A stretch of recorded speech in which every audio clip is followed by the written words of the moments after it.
Siap semuanya. Shalom. Shalom. Shalom. Shalom. Masih belum rata. Shalom. Shalom. Masih ada juga yang tutup mulut. Shalom. Shalom. Yang percaya Yesus hari ini bisa lakukan sesuatu yang dahsyat buat saudara. Boleh angkat tangan. Ada yang dalam pergumulan hari ini. Dari mulai Kamis kemarin saya berpuasa, saya bertanya sama Tuhan, kira-kira apa yang menjadi kebutuhan jemaat Tuhan Yud khususnya. Kenapa? Karena ketika ini dimandatkan kepada saya, ya, saya harus katakan ini kepada kita semua. Jangan ada di antara kita yang kehilangan esensi dari ke masa remaja, ke masa mudaan saudara. Karena ini akan berlalu begitu terburu-buru, terlalu tergesa-gesa waktu ini berjalan. Di tengah hiruk pikuknya dunia ini, banyak anak-anak Tuhan yang sudah terbawa arus, tergerus oleh keadaan ini, dan kehilangan esensi sebagai remaja atau pemuda Kristen. Ini pesan penting bagi kita malam hari ini. Saya dapat tema dalam Efesus 5 ayat 14. Saudaraku, ya, saya panggil teman-teman aja ya. Nanti sorry yang lebih tua dari saya. Saya berasa muda hari ini ya, nggak berasa 54 ya. Tadi saya nyoba pakai jaket, bilang anak saya, kok nggak pakai jaket aja, kok pakai jas?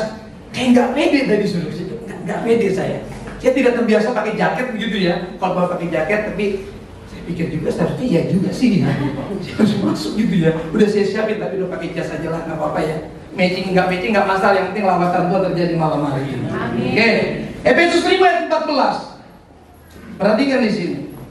Itulah sebabnya dikatakan, bangunlah hai kamu yang tidur, dan bangkitlah dari antara orang mati, dan Kristus akan bercahaya atas kamu.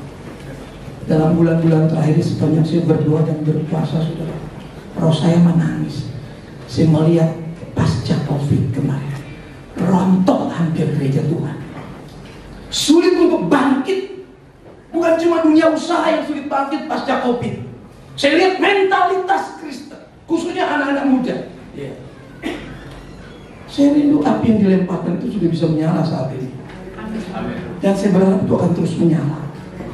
Kita harus bayar harga. Saya mau kehidupan rohani harus terus dipanggang di atas tungku pengurapan Tuhan, sehingga gereja Tuhan tidak lagi tinggal rak-rak roti tanpa roti. Tidak lagi tercium bau aroma panggangan roti itu. Saya tidak ingin itu terjadi. Saya ingin setiap gereja masih ada aroma roti hidup yang dipanggang di atas tungku pengurapan Tuhan. Saya selalu katakan, seringkali kita terjebak dalam garis-garis finish yang palsu. Kita pikir kita sudah selesai berlari, padahal belum selesai kita berlari. Kita cukup sudah sampai di sini saja. Padahal begitu banyak tempat perhentian Israel, dari mulai Ramses ke Kades Barnea, itu begitu banyak tempat perhentian. Bahkan di Kades itu masih harus melakukan raja-raja lain, kerajaan-kerajaan lain belum masuk, dan Musa pun tidak bisa masuk. Ini berat sekali. Mari belajar dari hal itu, menjadi pelajaran penting. Nah, saudaraku, keyakinan kita bahwa Yesus Kristus telah bangkit ya dari kematian ini harusnya menjadi suatu hal yang sangat penting dalam teologi Kristen kita. Maka setiap Paskah Perjanjian Baru, gereja Perjanjian Baru, ya, Paskah kita ini Paskah bukan memperingati keluarnya dari Ramses menuju Kades Barnea, tapi memperingati kematian dan kebangkitan Kristus. Itu Paskah gereja Perjanjian Baru. Makanya menjadi sangat penting dalam sebuah teologi Kristen. Menjadi sangat penting ya peristiwa kebangkitan Kristus. Nah, bertalian dengan apa yang saya katakan barusan, ada hal yang penting yang kita mendengar. Yang poin yang pertama kita melihat, bangunlah hai kamu yang tidur. Suatu ketika Yesus berbicara kepada sidang pendengarnya, audiens ini orang masih hidup semua. Kalau kamu makan roti ini, kamu akan hidup. Ini yang dengar belum mati, saudaraku. Apakah murid ini sudah mati waktu Yesus ngomong? Ini orang hidup semua. Kalau kamu makan roti ini, kamu akan hidup. Apa yang dengar itu mati? Kan yang dengar itu hidup. Kalau kamu makan roti, kamu akan hidup selama-lamanya. Pasti ini kehidupan yang berbeda dengan kehidupan yang kita tahu sekarang ini. Maka ketika Yesus berbicara tentang roti hidup, dan ketika Paulus menuliskan kepada orang-orang di Efesus, ini kasusnya sama dengan di Galatia sebetulnya. Surat ini ditulis di Roma dalam keadaan terpenjara. Perhatikan di sana. Bangunlah hai kamu yang tidur. Tentu ini bukan jangan tidur sembarangan. Karena yang mendengar itu tidak sedang tidur. Ya kalau saudara ngomong ditinggal tidur gimana sih gitu loh. Jadi tidak tidur. Tentu ini bukan makna literal atau makna apa adanya, makna hurufiah. Pasti ada makna figuratifnya. Ada makna esensi, makna rohani. Bangunlah hai kamu yang tidur. Berlaku yang dikasih oleh Tuhan Paulus dalam 1 Tesalonika 5 ayat 6 sampai 7 itu berkata begini. 1 Tesalonika 5 ayat 6.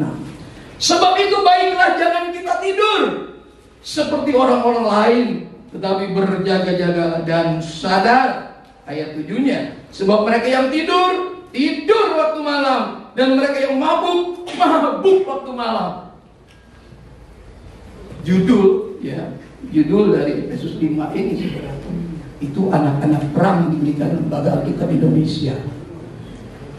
Saya punya Alkitab dulu sekitar ada yang tahun 23, ada yang masih ejaan Panokusion, ejaan EYD, Swandi. Bapak saya juga simpan Alkitab lama-lama.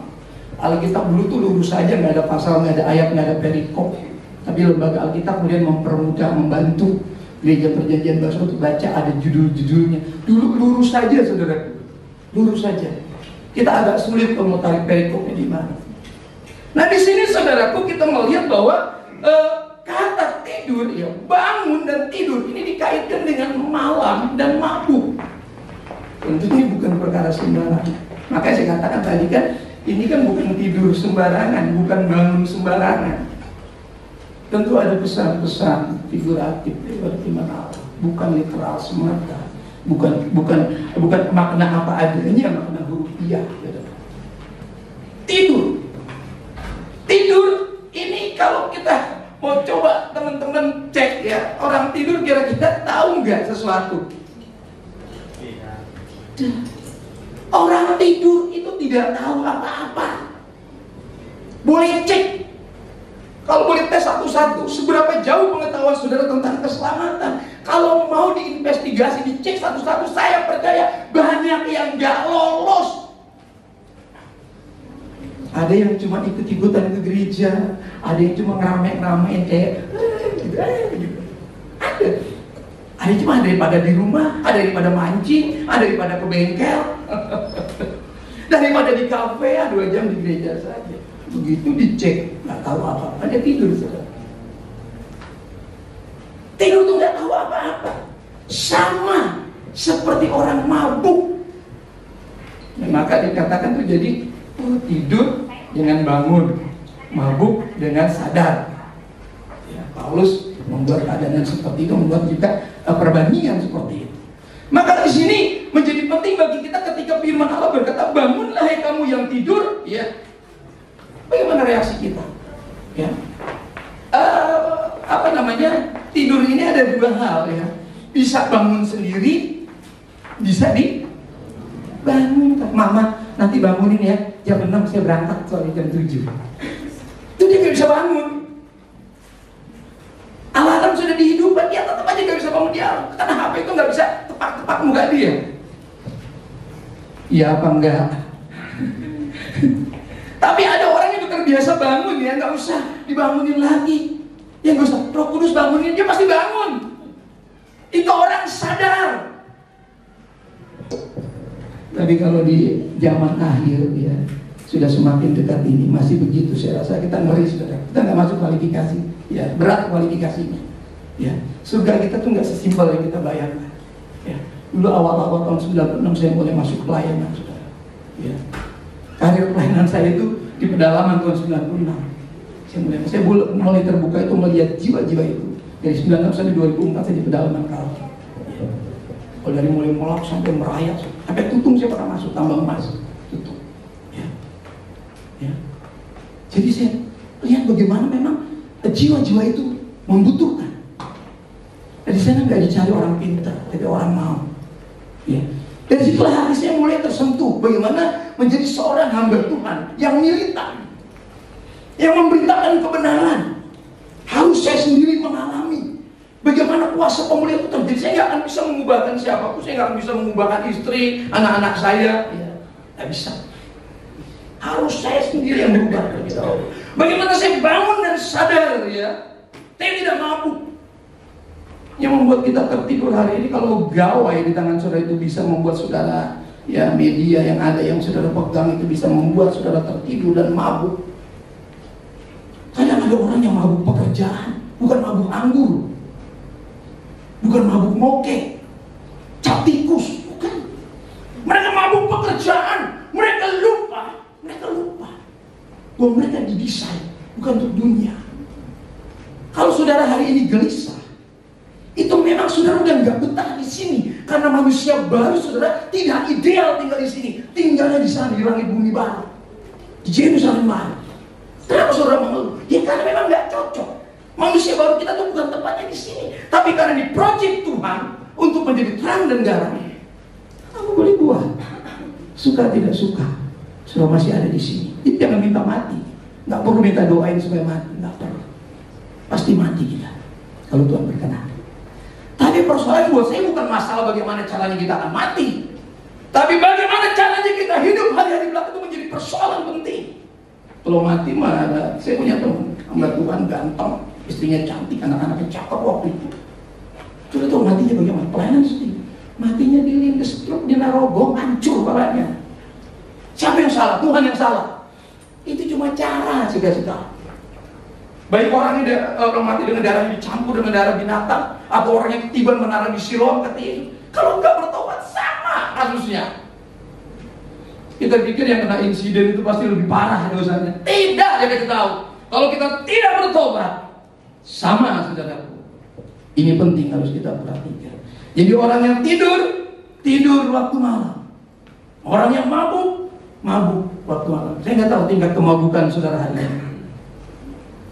Hari ini ada orang yang begitu fobia dengan sesuatu. Ya mungkin nggak berat cuma sama kecoa fobianya. Tapi takut itu nggak boleh ada sedikit pun kata firman Allah berulang-ulang bisa. Jangan takut, jangan. Sampai akhirnya kita mabuk dengan dunia ini, sampai lupa komitmen kita untuk pergi ke sana. Kita sudah berhenti. Saya nggak bilang begini sama jemaat-jemaat Tuhan. Tuhan, tunjukkan kuasa-Mu yang besar. Yang perlu kita besar itu kita zoom mata kita, saudara. Tuhan udah terlalu besar. Mau dibesarin lagi, saudara, ngeri, saudara. Tuhan tunjukkan kebesaran-Mu. Loh, kalau dia datang bahaya, saudara. Yang perlu kita besar itu cara pandang kita. Bukan Tuhan kita suruh lebih besar lagi. Sudah cukup besar. Tinggal bagaimana kita memandang kuasa Tuhan, supaya kita bisa bangun dari ketiduran rohani kita. Orang-orang yang tidurnya sering ketinggalan banyak hal. Ketinggalan informasi. Orang tua kita bilang, bangun lu, rezeki lu dipatok ayam. Itu bahasa orang Betawi, sudah. Rezeki dipatok ayam, itu bahasanya. Karena kalau kita nggak cepat, dunia ini cepat-cepatan, sudah kita tahu aja. Yang hari ini kita lihat udah beda lagi besok, saudara. Hari ini mungkin tren, besok udah enggak. Terlalu cepat perputaran itu. Maka kita harus terus, saudara, update kehadiran Tuhan. Berjaga-jaga, tidak tenggelam, tidak larut, ya, bisa bangun.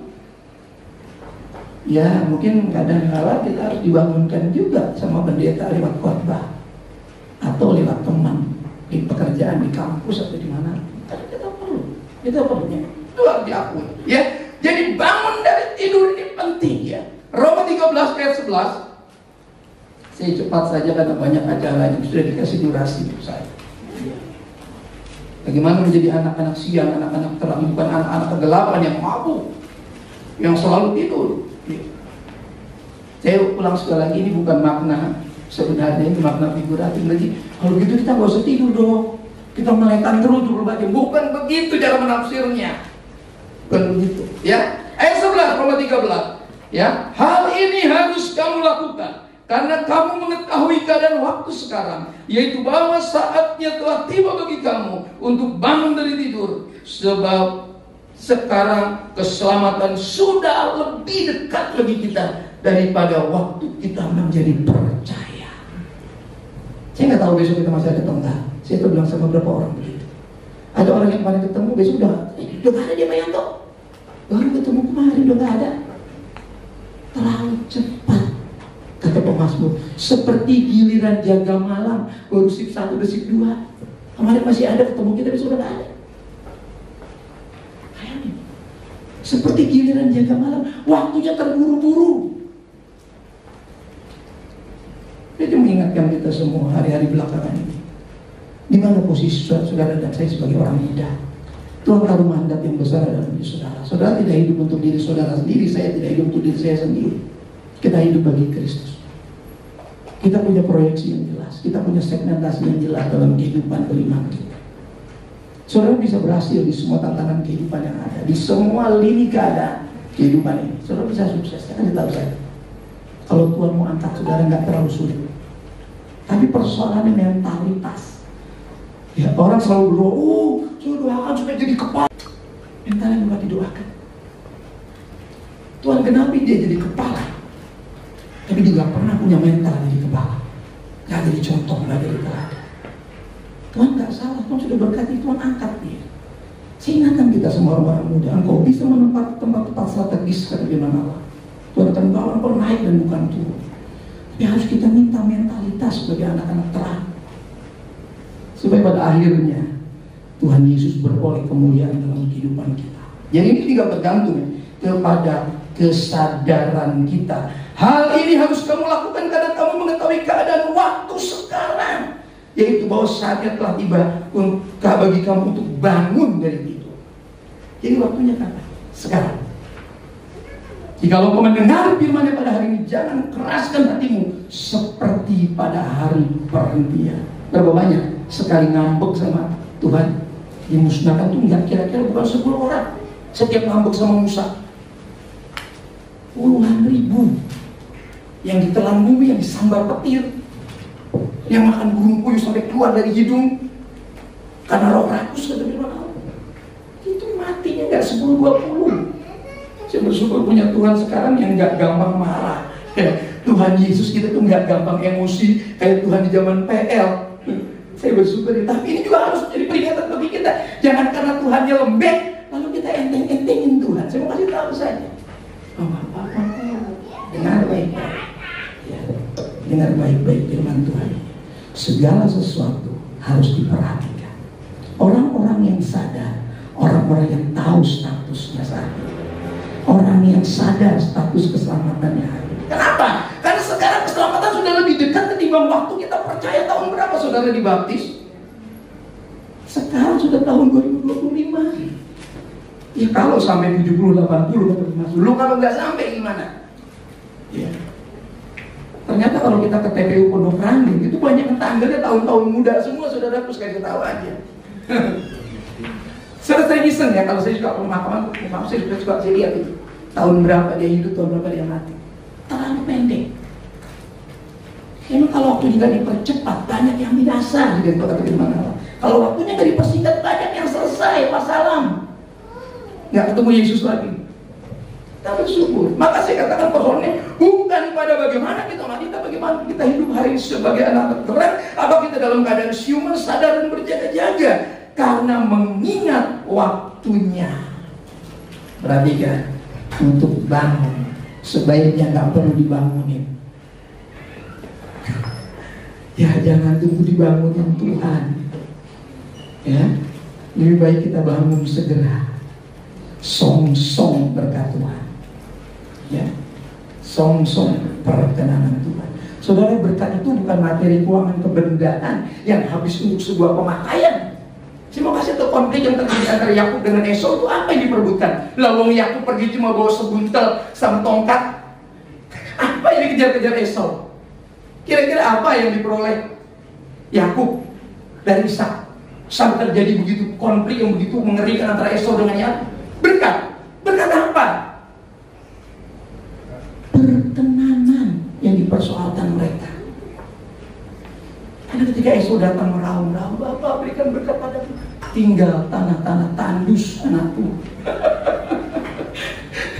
Tapi sudah cek ketika pertemuan setelah Yakub dihantam angkal pahannya. Sudah tahu apa? Esau itu lebih kaya dari Yakub. Baca ayat itu, saya mau tahu.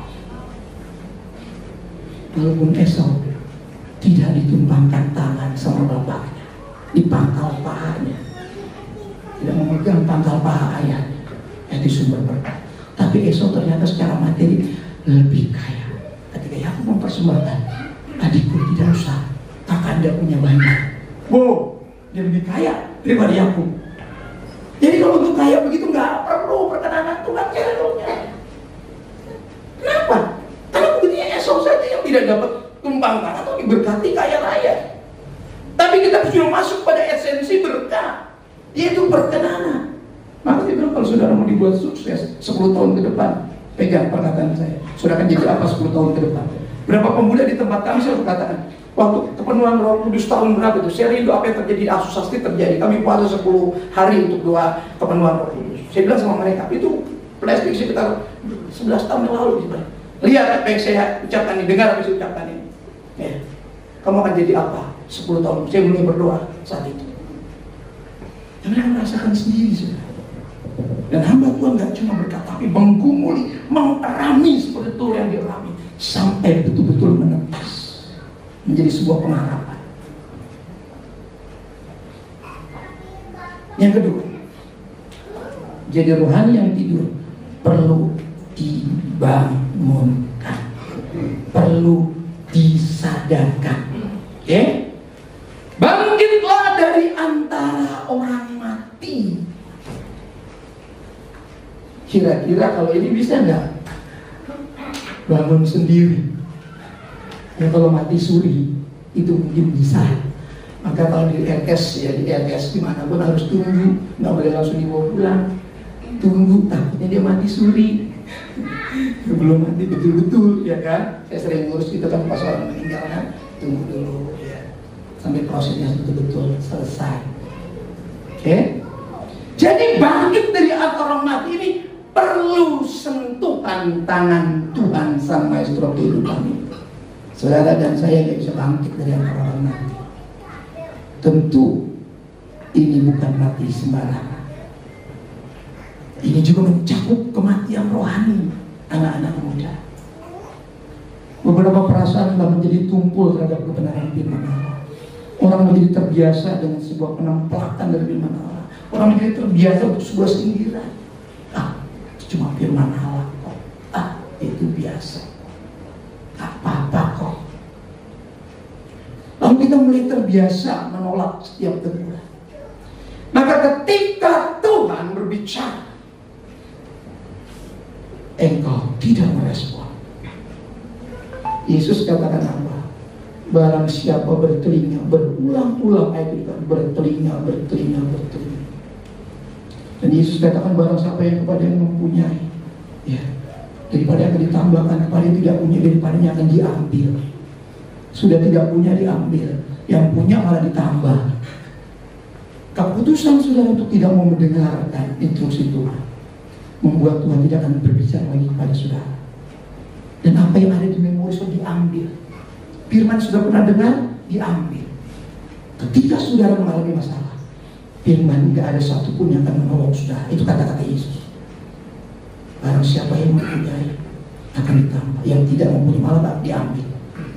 Persoalan kita di sini sebagai orang-orang yang hidup dalam Tuhan, apakah kita seringkali terjebak dalam kematian rohani? Bangkit dari kematian ini butuh campur tangan Tuhan. Ada yang masih ingat, tapi saya nggak bawa hadiah ya. Waktu saya menjabat sebagai ketua bius, saya masih ingat khotbah itu di Batu Karang. Ada yang memorinya masih bagus. Saya pernah khotbah Paskah waktu saya menjadi ketua. Bagaimana model kebangkitan? Ya. Khotbah saya itu dari 96, saya pendeta yang khotbah dengan catatan. Dari 96 sampai 2025 ini sudah berbendol-bendol khotbah saya.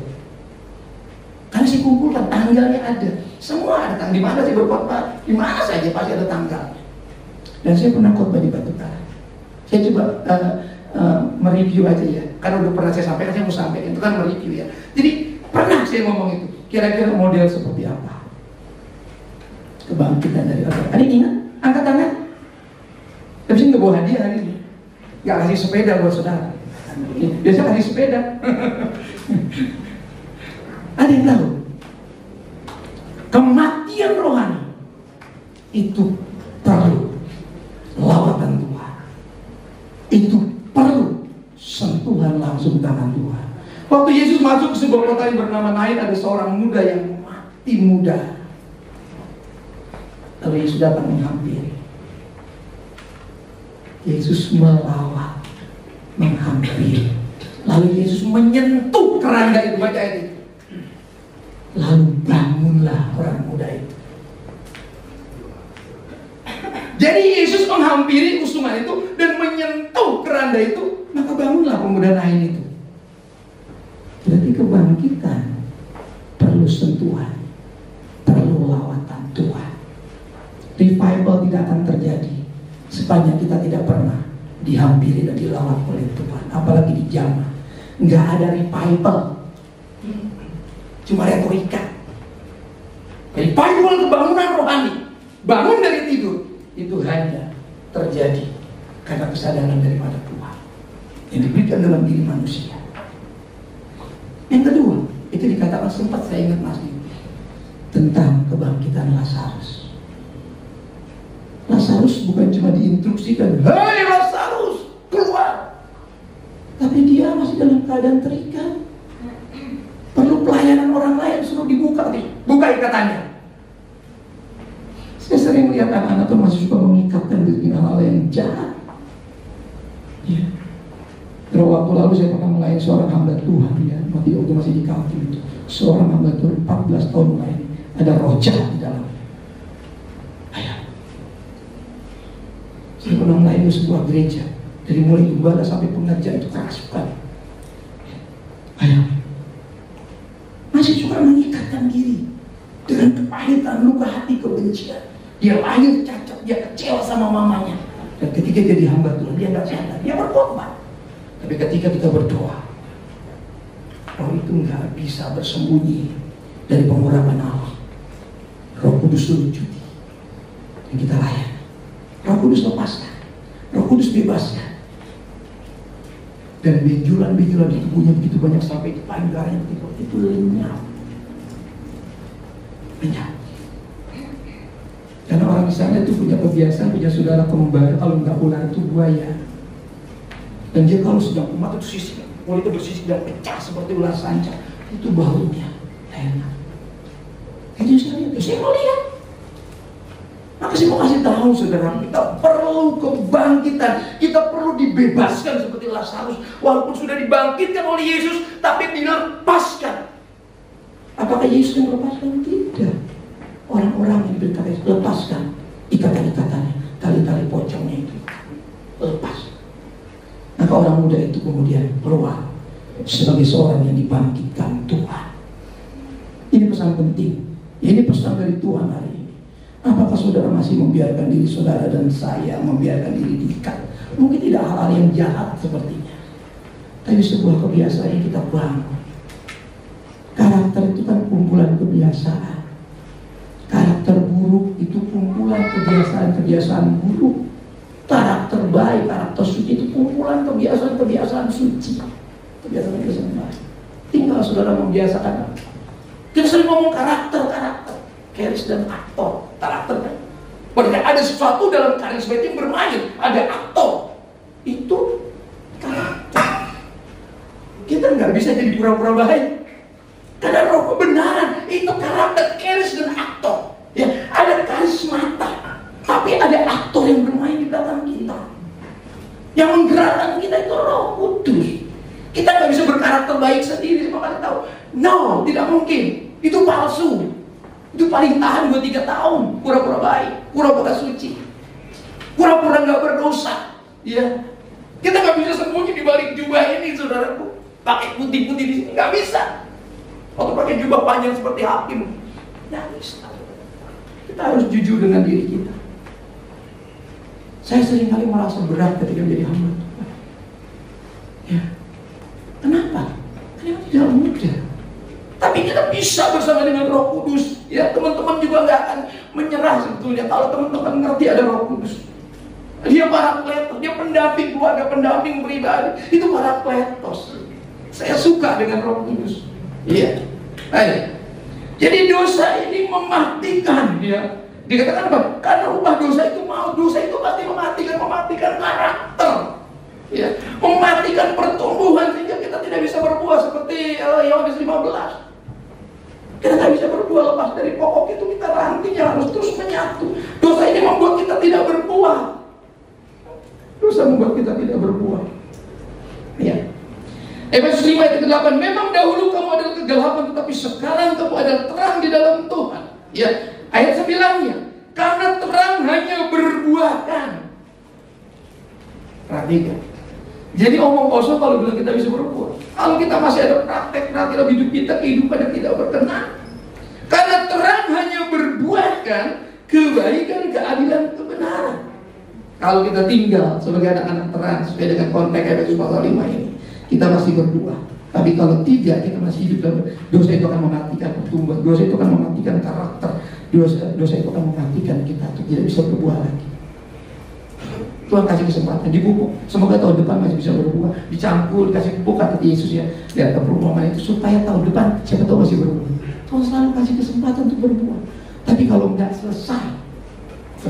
Saudara yang dikasih oleh Tuhan, hidup yang memberi dampak adalah hidup yang memberi buah. Terang di dalam Tuhan, ya, tergantung dari hidup kita yang terus melekat kepada Tuhan. Malaikat 4 ayat 2 bagian A sebagai ayat kunci dari renungan kita dikatakan, Kristus akan bercahaya atasmu. Itu adalah kehidupan yang berbuah. Ya, kalau nggak bercahaya, nggak ada sternya sama sekali, nggak ada kemilaunya sama sekali. Kita menjadi Kristen-Kristen yang usang, kurang menarik. Ayat yang kedua, Malaikat 4. Tetapi kamu yang takut akan namaku, bagimu akan terbit surya kebenaran dan kesembuhan pada sayap-sayapnya. Anak-anak Tuhan yang hidup di dalam terang firman Tuhan, dia akan dipulihkan Tuhan. Malaikat 4 ayat 2. Bukan cuma dipulihkan, dia akan mengalami kesembuhan pada sayap-sayapnya. Hari ini mungkin kau bermasalah. Sayap itu bisa berbicara finansial, sayap itu bisa berbicara kesehatan, sayap itu juga bisa berbicara banyak hal. Orang-orang yang terbit surya kebenaran dalam dirinya, anak-anak terang yang dikatakan Efesus 5 ini, dia akan mengalami kesembuhan dalam aspek-aspek kehidupannya. Ini penting. Kita nggak cuma dikasih berkat rohani oleh Tuhan, tapi Tuhan mau panggil teman-teman muda ini berhasil di bidang-bidang kehidupan teman-teman semua. Kekristenan itu nggak timpang. Karena itu semuanya mencakup semua aspek. Berkat itu sempurna dari Bapa. Mari kita buat refleksian sejenak. Iya, saya sudah berhenti berkata-kata. Pesan yang harus saya sampaikan malam hari ini, bagaimana kehidupan yang berbuah, yaitu kehidupan yang tinggal dalam terang, yang secara sadar bangun dari ketiduran, saudara. Ya, apa yang membuat saudara tidur? Apa yang membuat saudara mabuk di dunia ini? Apa yang membuat saudara perlahan mati? Apa? Mari kita putuskan saat ini. Hanya saudara dan Tuhan yang tahu. Saya tidak tahu. Baik, saya jemput pelayan-pelayan Tuhan. Itu sama-sama kita menikmati hadirat Tuhan dan bersatu sejenak dari pesan yang sudah kita dengar dari Tuhan. Ada di antara saudara yang dalam pergumulan berat hari ini. Saya tidak tahu persoalan saudara, tapi beri saya waktu sejenak untuk berdoa bagi kita semua. Izinkan Tuhan memberkatimu melalui kebenaran ini. Kata-kata ini adalah kata-kata hidup kekal, kata-kata yang memberi hidup. Sedangkan pelayan-pelayan Tuhan akan satu pujian dan saya akan berdoa sebelum saya serahkan doa ini. Ada yang mau datang dalam keberatan hati, dalam permasalahan, selesaikan saat ini nanti. Katakan Tuhan, ini aku.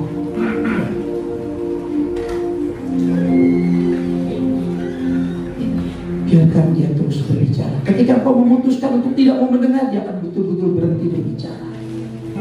Bukan apa yang kau pernah dengar daripadanya akan diambil daripadamu. Kata dia, terima kasih Tuhan Yesus, terima kasih. Haleluya. Yang hidup menuriku, mengalir dalamku.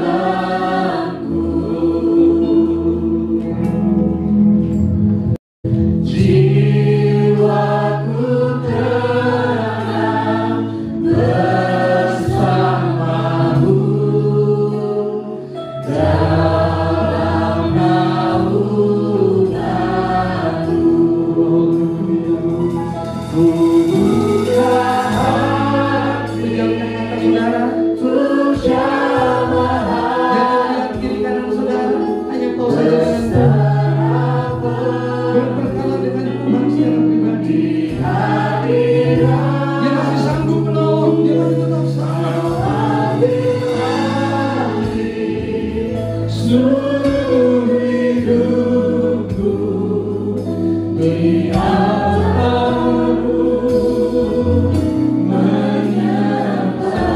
Haleluya. Ku yang hidup teduh hidup tertawa dalamku. Jiwaku tenang bersamamu dalam naunganmu. Buka hati kau melihat setiap hati yang butuh jamahan yang dalam. Kau melihat hati-hati yang merindukan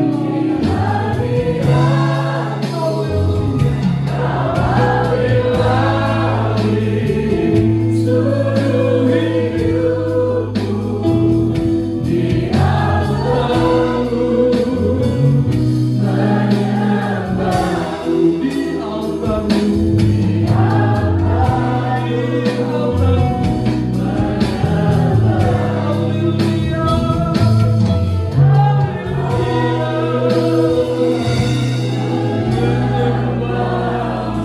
Bapak yang mau melihat setiap hati, mereka merindukan lawatan dan jamahan Tuhan malam ini. Ada di antara saudara yang sakit, kurang baik keadaanmu hari ini, engkau boleh angkat tangan, yang kiri taruh di dada. Engkau dalam masalah berat hari ini. Mungkin orang tuamu tidak tahu, teman sahabatmu tidak tahu tentang saudaramu. Dengar baik, Tuhan ada dalam hatimu. Angkat tanganmu,